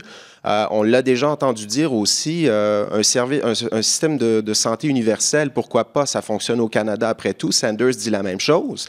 On l'entend aussi dire, j'étais contre la guerre en Irak depuis le départ. Ça, c'est le même discours que Barack Obama. Donc, Trump est un candidat paranormal. Et je le dis pas au sens péjoratif du terme, mais je le dis au sens où il ne correspond pas aux catégories de conservatisme, auxquelles on est habitué. J'ai le goût de vous poser ma question saugrenue tout de suite, parce que c'est vraiment dans le sujet. Est-ce qu'on peut penser qu'il y a un demi-dixième de possibilité sur 1 million de chances que Donald Trump soit un canular? Il y a des gens du côté républicain qui disaient que l'affaire était arrangée, que le gars des vues, et le gars des vues, c'était Bill Clinton. C'est ça. Si au beau milieu de la campagne, il disait « Vous m'avez vraiment cru, mais quelle bande d'imbéciles vous êtes » et qui s'en allait. Est-ce que c'est un loose cannon, comme on dit familièrement? C'est peut-être un loose cannon, mais ce n'est pas un canular. Le lendemain de la réélection de Barack Obama, il mettait un copyright sur le Make America Great Again, qui était le slogan de Reagan. Il en est propriétaire. Donc moi, je pense qu'à l'inverse, c'est une stratégie qu'il a en tête depuis bien longtemps et qu'en fait, on a vu ça comme justement un épiphénomène un peu étrange, mais ça ne l'est pas du tout. Pour répondre à votre question concernant le Texas, et je pense que le Texas est une sorte de micro-société très, très intéressante qui reflète assez bien la diversité de ce que sont les États-Unis si on compare Austin et Dallas. Donc, et la France. Je vais vous citer, j'ai un projet de reportage pour y aller, alors je vais vous citer. Mais donc, c'est vraiment intéressant. La législature est tenue par les républicains, ce que disait Frédéric. Donc, ils vont découper les districts électoraux de manière à littéralement noyer le vote hispanique. De surcroît, les hispanophones... Pourquoi? Parce qu'ils refont la carte à chaque fois? Ils font du gerrymandering, comme on dit? Oui. C'est vraiment du charcutage électoral, puis c'est chirurgical leur affaire, et ils réussissent sans aucun problème. Alors que c'est un des États qui tombait sous le coup du Voting Rights Act et justement de l'approbation par le ministère de la Justice. Parce que c'est un État esclavagiste qui avait cette tradition de tasser le vote des minorités. Puis pour être allé le long de la frontière, puis là j'ai vraiment des références super intéressantes pour vous, puis des Québécois qui travaillent à l'Université de Brownsville qui ont des choses à vous montrer extraordinaires. Mais le problème qu'évoquaient les gens à l'Université de Brownsville, c'était les hispanophones ne se mobilisent pas. Ils ne sortent pas voter. Donc oui, c'est un électorat qui est de plus en plus présent, qui change le visage de la société, donc qui crispe le vote républicain, mais en attendant, du côté démocrate, il va falloir qu'ils rament vraiment, vraiment fort pour faire sortir ce vote-là qui est crucial. Puis on le sait, ils peuvent aussi... Les hispanophones catholiques sont des conservateurs. Donc, le Parti républicain doit s'adapter, sortir, parce que Trump va avoir laissé des cicatrices colossales. Il a labouré littéralement le champ républicain. Mais imaginons que les républicains soient capables de se retrouver, ils peuvent aller chercher ce vote des minorités très conservatrices. Dernier petit point, M. Blonès, M. Cloutier, étant donné qu'on parle aussi des idées, il y avait quelque chose à ajouter. Mais Frédéric, d'abord. Très, très rapidement, on a beaucoup parlé des enjeux de politique intérieure, des enjeux de politique étrangère, puis on regarde ça avec nos yeux de chercheurs et tout ça, puis on essaie de déterminer quels sont les enjeux les plus déterminants. Mais il y a des sondeurs aux États-Unis qui posent des questions un peu différemment et qui tirent des conclusions assez intéressantes, qui peuvent expliquer pourquoi Trump est là et pourquoi Sanders est là aussi. L'enjeu déterminant de cette élection-là, c'est la colère, à mon avis. C'est un des enjeux extrêmement importants. L'autre enjeu, il y a un article dans Politico, je pense là-dessus, hyper intéressant. On a changé un petit peu la manière de poser les questions. Et ce qu'on a réalisé, c'est que du côté républicain, on a envie d'un petit peu plus d'autoritarisme aussi. On veut un leader fort, parce que le pays ne fonctionne pas.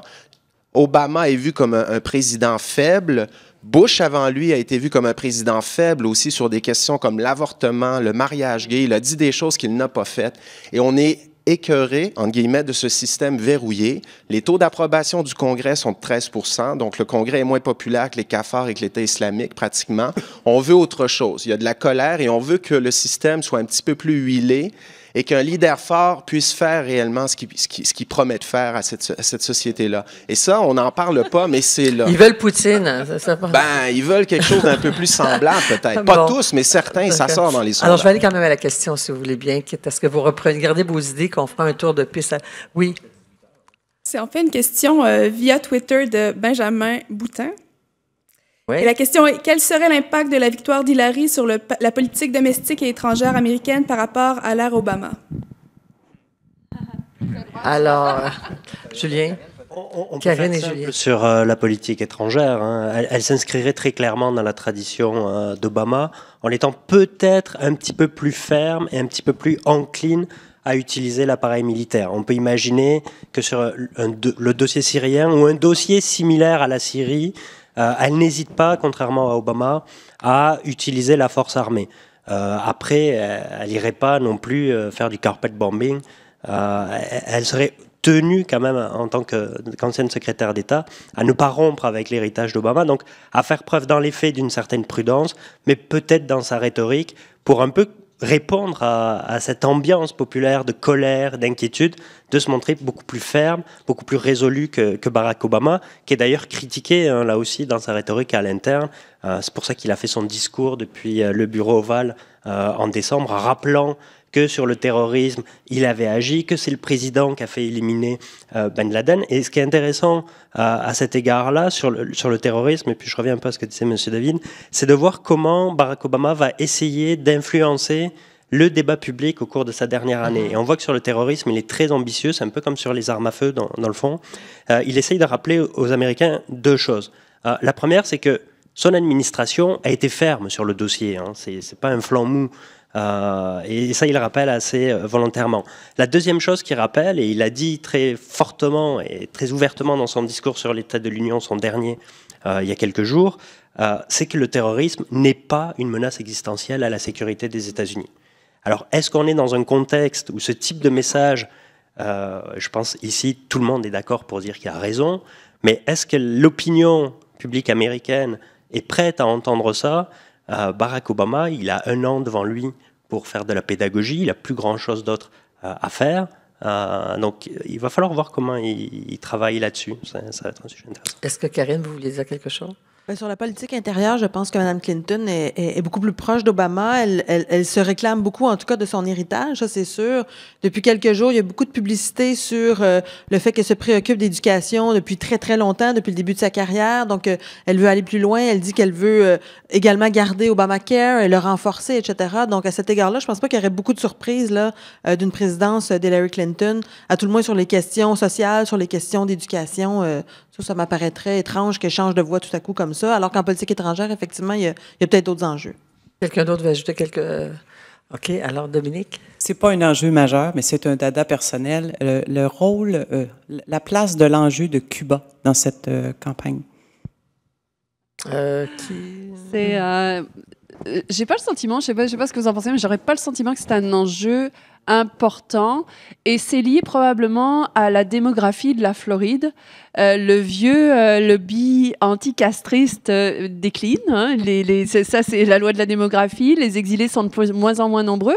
Et puis, c'est ceux qu'on a toujours le plus entendus, mais de l'autre côté de la Floride, dans le Panhandle, il y a une communauté cubaine qui est une communauté qui n'a aucun problème avec Castro, qui est une communauté d'ouvriers qui est venue travailler à un moment donné, donc qui commence peut-être à peser aussi lourd que cette communauté anticastriste qui est en train de décliner. J'ai l'impression que c'est beaucoup moins fort que ça l'était avant. C'est un peu ce qui a laissé aussi les coups des franches à Barack Obama, j'ai l'impression, sur ce sujet-là. Il sera Raphaël. Très, très, très rapidement. Le seul candidat, du moins en ce qui me concerne, de ce que j'ai vu des deux côtés, qui a parlé moindrement de Cuba depuis le tout début de la course, c'est Marco Rubio, qui est lui-même, évidemment, descendant de parents exilés cubains. Mais c'est à peu près le seul. Mais il y a une course à la sénatoriale en Floride. On va peut-être en parler là. Et aussi, je pense que pour l'avenir, ce sera intéressant parce que malgré l'ouverture d'Obama, il reste qu'il y a des lois fédérales aux États-Unis qui sont très contraignantes. Je pense entre autres à la loi Helms-Burton. Et les fameuses courses dont je parlais tantôt, notamment celle au Congrès, nous donneront une idée de la possibilité de changer les choses sur cette question. Moi, je vous dirais que si les républicains restent majoritaires au sein des deux chambres du Congrès, les choses ne bougeront pas réellement là-dessus. Est-ce qu'il y a d'autres questions qui soulèvent votre intérêt? Est-ce qu'il y en a par Twitter? Non. Oui, j'en aurais une quand même, qui sont peut-être liées davantage aux courses locales, vous saurez me le dire. C'est quand même toute l'importance de l'enjeu de l'environnement, des changements climatiques et des choix économiques que ça provoque nécessairement. Dans les lobbies, on pense au lobby du pétrole, du charbon, on pense au développement économique. Alors, je ne sais pas qui voudrait... Les fameuses courses dont je parlais tantôt, c'était assez intéressant parce que la plupart des enjeux, en fait, dont on parlait étaient des enjeux liés à l'énergie ou à l'environnement. le fameux projet sur le gaz naturel au Vermont, Hydro-Québec et le New Hampshire, et le transport du train par pétrole. Donc, encore une fois, on parlait de kaléidoscope, de mosaïque. Il y a une mosaïque d'intérêts sur les questions énergétiques aux États-Unis. Et ce qu'Obama a décidé de faire, au fond, c'est de plaire un petit peu à tout le monde en disant, j'ai une politique all of the above. On va développer toutes les formes d'énergie possibles, même le pétrole.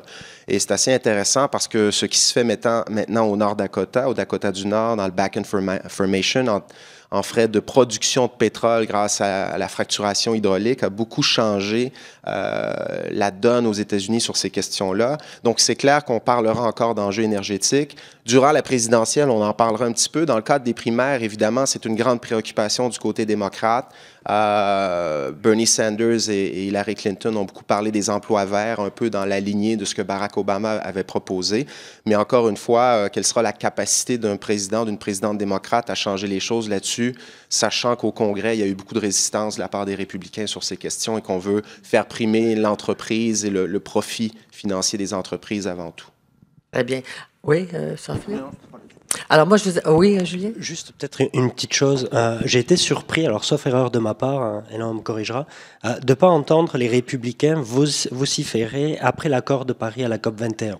J'en ai pas entendu un dire que c'était une atteinte à la souveraineté, alors qu'on sait que le Parti républicain en général est plutôt climato-sceptique par rapport au changement climatique. On accorde peu de place et d'importance à la science. Et peut-être que le Parti républicain, sur cet enjeu-là, a compris une évolution au sein même de son électorat.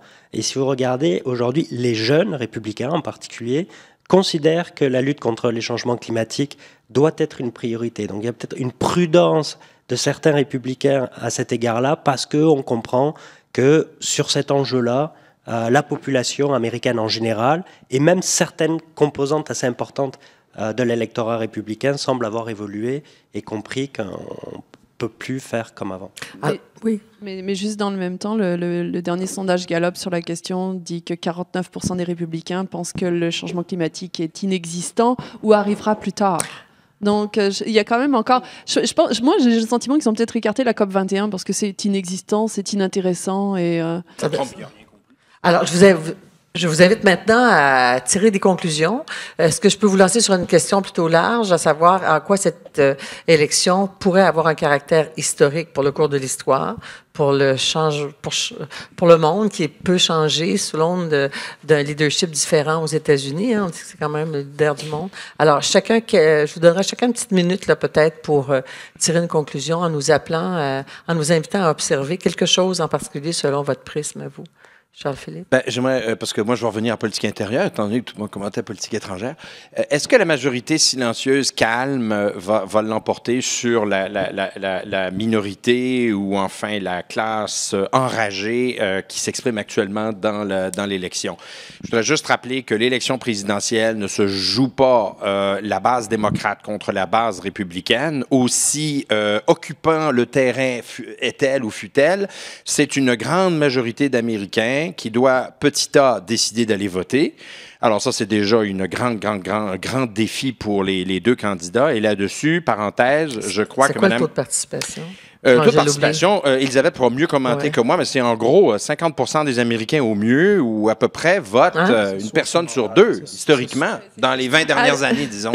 C'est notre débat habituel. Notre débat habituel. C'est technique, c'est qui est inscrit, etc., en âge de voter. Alors, c'est complexe. C'est 50% de la population en âge de voter, ce qui est plus proche des taux de participation du Canada. D'accord. Mais en tout cas, le défi qui attend ces candidats, c'est d'aller mobiliser l'électorat pour aller voter. Or, si Mme Clinton réussit à aller mobiliser l'électorat hispanique, l'électorat des femmes, on n'en a pas du tout parlé, et l'électorat, bien sûr, afro-américain, normalement, elle a toutes les chances de gagner parce que Trump, si c'est lui, aura fait le plein des enragés. À moins qu'il arrive encore des surprises incroyables, l'économie s'effondre, crash boursier, scandale politique, et les Hill détruisent 5 villes américaines. Bon, hormis un scénario fantastique comme celui-là, elle a tout toutes les chances de gagner. Alors, je termine là-dessus en disant, va-t-on répéter l'élection de 1964? Puisque vous parlez d'histoire. Moi, ça pourrait être intéressant de voir à quel point le Parti républicain est tellement divisé qu'il se tire dans le pied et que cette classe enragée ne peut pas contenir éventuellement un électorat beaucoup plus sage qui va dire... Entre les deux commandants en chef, j'ai fait mon choix, et entre les deux personnes expérimentées pour mener le gouvernement américain, j'ai fait mon choix, et que ce soit un résultat électoral digne de 1964, c'est-à-dire le raz-de-marée de Lyndon Johnson contre l'enragé Barry Goldwater. C'est gros ce que je dis, c'est un peu caricatural, ça risque pas de se passer comme ça, il y a beaucoup d'incertitudes, mais le choix de Trump peut plaire énormément à une base républicaine, mais déplaire énormément à une majorité silencieuse qui va dire on peut pas se risquer au final à choisir ce gars-là comme président des États-Unis. Voilà, on repassera le tape dans 6 mois. Je vais briser la ligne, je vais y aller un peu comme ça pour Julien peut-être. Moi, un peu, ce que je suivrai, enfin ce que je regardais avec attention, c'est vraiment l'impact de Trump. On a dit que c'est un candidat qui a donné un coup de pied dans la fourmilière républicaine, et donc je vais voir son impact sur la pensée républicaine en politique étrangère. Et là, on peut, dans le pire des cas, imaginer qu'il n'a pas de vision de politique étrangère, mais lorsqu'on regarde un petit peu plus ses prises de position depuis les années 80, il y avait un article très intéressant à cet égard dans Politico, on voit que c'est quelqu'un qui est en rupture de banc avec l'orthodoxie républicaine en politique étrangère.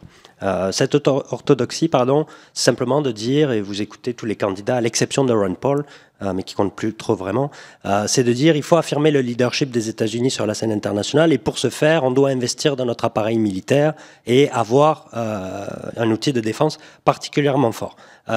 Donald Trump est complètement en rupture avec ça et plaît finalement à une partie de l'électorat américain qui est enragé, parce que son idée centrale, c'est de dire en fait que l'engagement des États-Unis dans le monde n'est pas assez payant, que les Américains ne gagnent rien là-dedans, et l'un de ces dadas, c'est d'expliquer que ça coûte trop cher au Trésor américain de protéger des alliés qui sont des pays riches et qui n'en font pas assez pour leur défense. On sait que Trump critique très souvent le Japon en disant que le Japon devrait assurer sa propre sécurité par rapport à la Chine, par rapport à la Corée du Nord. Il a critiqué la Corée du Sud pour les mêmes raisons. Il critique les Européens, et il a l'Allemagne en particulier. Et donc il dit à sa population, pourquoi nous, on aurait à payer pour ça alors qu'on n'y gagne rien. Évidemment, l'analyse est un peu simpliste. Et ça a quand même une résonance, parce que ça touche cette idée plus générale que dans un monde ouvert depuis la fin de la guerre froide, la classe moyenne n'a pas vraiment gagné de la mondialisation. Et donc, voir comment ça percole au sein du Parti républicain sur les idées de politique étrangère, ça va être sur quoi je vais... Une question que vous m'inspirez, pas pour là, parce qu'on le temps on doit filer, là, mais est-ce que Trump n'ignore pas de la force du lobby militaire, de l'industrie de la guerre, tout ça, qui fait rouler beaucoup l'économie, qui, de ce point de vue-là, est payant, parce que c'est le pays le plus armé au monde, le plus... Il ignore surtout la ligne directrice de la politique étrangère américaine depuis 1945, qui est de préserver l'ordre international libéral. C'est ça, ouais. Voilà. Mais moi, je le mettais sur le plan économique quand vous dites que c'est pas payant. Oui. De ce point de vue-là, c'est ça, je l'ai repris de ce bord-là. Alors, Raphaël, peut-être? Écoutez, vous m'avez donné 1 minute, j'aurais le goût d'en prendre 50. Je vais essayer de me limiter quand même. Je vais prendre 30 secondes, en fait. Premièrement, pour dire que ce que Julien vient de dire et ce que Frédéric a dit un petit peu plus tôt par rapport à la candidature de Trump, c'est de l'art. Et s'il y en a qui écoutent, réécoutez ce qu'ils viennent de dire, parce que Trump a été tellement mal expliqué depuis le tout début de la course dans la plupart des médias. Et je parle ici d'abord et avant tout des médias américains. Ce que mes 2 collègues ont dit, c'est absolument vital. Je finirai avec une petite pensée, en fait, parce qu'on a, et ça ne me prendra même pas 30 secondes, on a parlé de « It's the economy stupid », on a parlé de « It's security stupid », et quand on parle de cette expression-là, évidemment, on réfère au fameux mémo de James Carville, l'ancien conseiller de Bill Clinton, lors de la campagne de 92. Ce qu'on dirait qu'à peu près tout le monde a oublié, c'est que ce mémo-là, exactement, ne contenait pas seulement « It's the economy stupid ». « It's the economy stupid » était seulement la ligne au milieu de ce mémo-là. La première ligne disait, et je cite au verbatim, Change versus more of the same. Pour moi, 2016, du moins jusqu'à maintenant, c'est ça. Parfait. Merci, Raphaël Jacob. Karine? Écoutez, moi aussi, je suis un petit peu bousculée par les idées qui me passent par l'esprit. Moi, il y a deux choses qui m'intéressent. Ça va être de regarder, et on revient un peu au thème de la colère, là, un peu comme Michel Labrec l'a souligné. Je pense que c'est ça qui est important aussi. Les gens sont en colère, et ça va être de voir qui des républicains ou des démocrates va être capable de donner un sentiment d'unité, ou en tout cas de rassembler toutes ces diverses colères-là au sein d'un même mouvement. Et je vais juste vous donner un petit point d'histoire pour vous rappeler que la dernière fois que les Américains, en majorité, ont considéré que leur pays était sur la bonne voie, on parle d'avril 2003. Avril 2003, c'est la guerre en Irak, et ça a fait dire, et je me permets de citer parce que j'ai trouvé ça très à propos, l'analyste Joe Klein dans le Time qui a dit cette semaine comme quoi il y a de la joie dans l'unité, même si elle a été sottement forgée. Alors, je pense qu'il faudra trouver une façon de redonner confiance aux Américains. Et ça m'amène au deuxième point, c'est-à-dire comment, et Raphaël a parlé des médias américains, comment justement les médias jouent ce jeu de la division, jouent ce jeu de la polarité aux États-Unis, comment ils jouent ce jeu du spectacle et qui contribue justement à cette colère-là. Et ça, moi, ça m'apparaît un peu dangereux.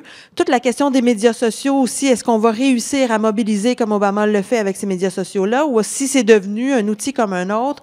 Tout ça change la donne et tout ça complexifie l'analyse d'une façon extraordinaire. Et en même temps, c'est ça qui fait toute la richesse de ce sujet-là, bien sûr. Voilà. Moi, je rebondirais en fait sur ce que Karine vient de dire et sur Raphaël. Je pense qu'une leçon qu'on doit retenir jusqu'à maintenant des primaires de 2016, c'est un peu comment on était rendu à l'aboutissement du processus de polarisation idéologique de la société américaine, voire d'éclatement idéologique. Si on veut prendre une perspective historique, par exemple, au sortir de la Seconde Guerre mondiale, on décrivait souvent les États-Unis comme étant une société de consensus libéral, c'est-à-dire qu'il n'y avait pas de grande différence finalement entre un candidat républicain et un candidat démocrate. Il y avait un consensus autour de certaines grandes idées sur comment gérer la politique étrangère, comment gérer la politique intérieure. Et M. David, vous avez fait mention de la candidature du conservateur Goldwater en 1964. L'autre cas de figure qu'on donne, c'est celle du candidat ultralibéral George McGovern en 1972, qui s'est fait encore plus écraser que Goldwater, en fait. Et on voit aujourd'hui, en fait, que Goldwater ne détonnerait pas au sein du Parti républicain, que McGovern ne détonnerait pas au sein du Parti démocrate, que ce seraient des candidatures qui seraient crédibles.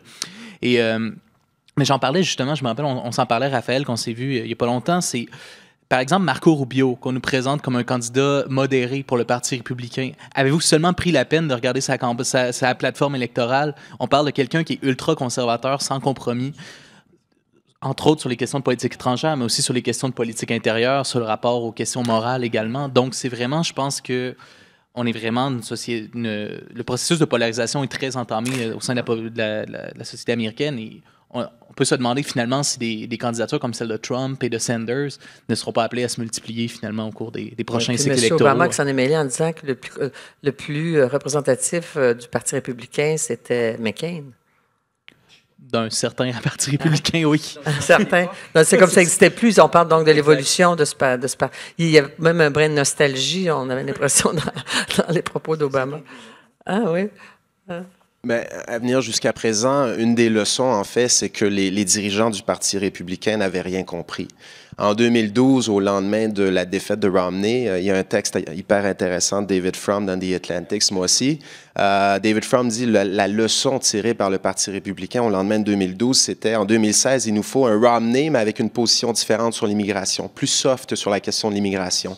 Là, Donald Trump, c'est complètement l'inverse. Il est plus soft que Romney sur tout, ou à peu près tout, sauf sur la question de l'immigration. Donc, c'est assez intéressant. Et la leçon que je tire, moi, c'est qu'on se trompe. On s'est trompé, on va continuer de se tromper. Et peut-être que Trump ne gagnera pas. Mais s'il gagne, s'il se rend très loin aussi, je pense que la candidature de Trump élargit le champ des possibles pour les prochaines candidatures aux élections présidentielles, pour les prochains cycles électoraux. La pipelisation de la politique avec Trump, on la pousse à l'extrême. On a vu ça ailleurs à d'autres postes électifs aux États-Unis. Jesse Ventura, un ancien lutteur, avait gagné des élections, tout ça. Mais un type à la Jesse Ventura qui peut remporter la présidentielle, ça ouvre le champ des possibles. Est-ce que Leonardo DiCaprio se porte... il était milliardaire au départ. Il finançait, c'est ça. Mais c'est assez intéressant et ça révèle que du côté de l'électorat, on ne déteste pas l'idée que des gens qui ne correspondent pas au modèle présidentiel habituel, qui sont peut-être moins préparés, qui viennent pas du tout des trajectoires habituelles, peut occuper ce poste-là, qui est quand même pas un poste banal, là. On parle du président des États-Unis. Donc, pour moi, ça, c'est assez intéressant.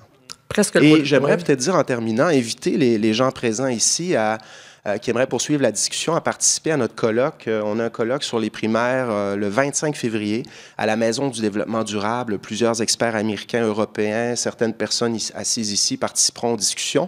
On serait absolument heureux de vous y voir pour poursuivre la discussion avec vous sur ces questions. On note, c'est noté.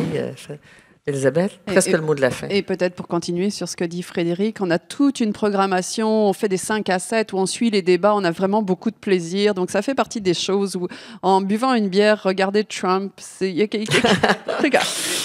oui, c'est ça la bière. En fait, ça prend 2 bières pour passer. Je crois que... Ta question était, est-ce que cette élection est historique? Et pour y répondre, il faut... Est-ce qu'on doit surveiller aussi, selon votre prisme à chacun, votre spécialité? Mais au-delà de ça, je pense qu'il faut regarder ce que cette élection va laisser. Et déjà, au jour d'aujourd'hui, je crois qu'il y a 3 choses qu'on peut regarder. D'abord, l'arrivée de Trump dans ce champ de bataille a libéré la parole misogyne, extrémiste, fondamentaliste, raciste, oui, fasciste à certains égards, on peut discuter de ça. Mais donc a libéré cette parole populiste-là. Alors, on peut le voir comme étant un exutoire politique et que cet extrême va juste avoir une existence politique, alors que, on le sait, avec Barack Obama en 2008, on a eu une montée des groupuscules violents d'extrême droite. Ça a ressuscité le KKK. Donc, première chose, ça a libéré une forme de parole extrémiste. La deuxième chose, c'est Hillary Clinton. Si elle gagne, est-ce qu'elle va avoir véritablement brisé le plafond de verre pour les femmes ou est-ce qu'elle est juste un épiphénomène dans la vie politique américaine? Si elle perd, quelle est la conséquence pour les femmes? Quel appel d'air constitue l'élection d'une femme? Quel problème constitue la non-élection d'une femme? On se souvient que Géraldine Ferraro et le fait qu'elle n'ait pas été élue a été vraiment une douche froide pour les femmes en politique. Puis dernière chose qui abonde un petit peu dans le sens de ce que dit tout le monde. L'idée n'est pas de moi, elle est de E.J. John, qui est un analyste de la Brookings notamment, un commentateur. Lui dit, à chaque cycle électoral, depuis quelques cycles électoraux, on souffle sur les braises les plus extrêmes. Donc on va chercher les gens d'extrême droite, les gens d'extrême gauche, on les galvanise, on les fait sortir. Et puis quand arrive l'exercice du pouvoir, la pureté idéologique n'existe pas. On est obligé de faire des compromis, c'est le système politique américain. Donc il dit, au fond, ces gens sont déçus et arrivent au prochain cycle électoral encore plus en colère. Donc, c'est peut-être ça qu'on est en train de générer si Trump n'est pas élu. Alors, j'ai le goût de terminer à chacun 5 secondes. Vous y croyez vraiment à la démocratie américaine? Oui, non, seulement. Allez. Oui, avec bémol, non. Oui, mais, non, mais. Oui, mais. Tout à fait. Oui, pur. Oui, absolu. Oui. Dépendant, évidemment, de notre définition de démocratie, oui. OK. Oui. Ah oui, absolument. Avec tout ce qu'on a dit là, oui. Tous les blocages. Oui. Effectivement, tout dépend de ce qu'on appelle démocratie. OK. Ah, il y a des débats? Oui, je la déteste pas. OK. Avec tous les référendums qu'il va y avoir en novembre, la démocratie directe, oui, on y croit. OK. Absolument. Pour une bonne raison. C'est pas vrai, par exemple, que Bush, qui est le candidat qui a ramassé le plus d'argent hormis Trump, voyez, a progressé dans ses élections. Donc, non, l'argent n'achète pas toujours vos élections. Merci beaucoup à vous tous. Puis je me plais en les dernières secondes à me dire qu'est-ce que vous diriez de ce qui se passe en France avec la montée de la droite et tout ça, s'il y a des parallèles à faire, ça pourrait être un autre. Autour d'une bière. On a un Français autour d'une bière. Alors, merci à tous. Donc, cet observatoire sur les États-Unis, on va marcher ensemble vers le 8 novembre. C'est absolument passionnant et merci d'avoir partagé vos connaissances, votre savoir, vos analyses. Merci beaucoup. À la prochaine. Merci.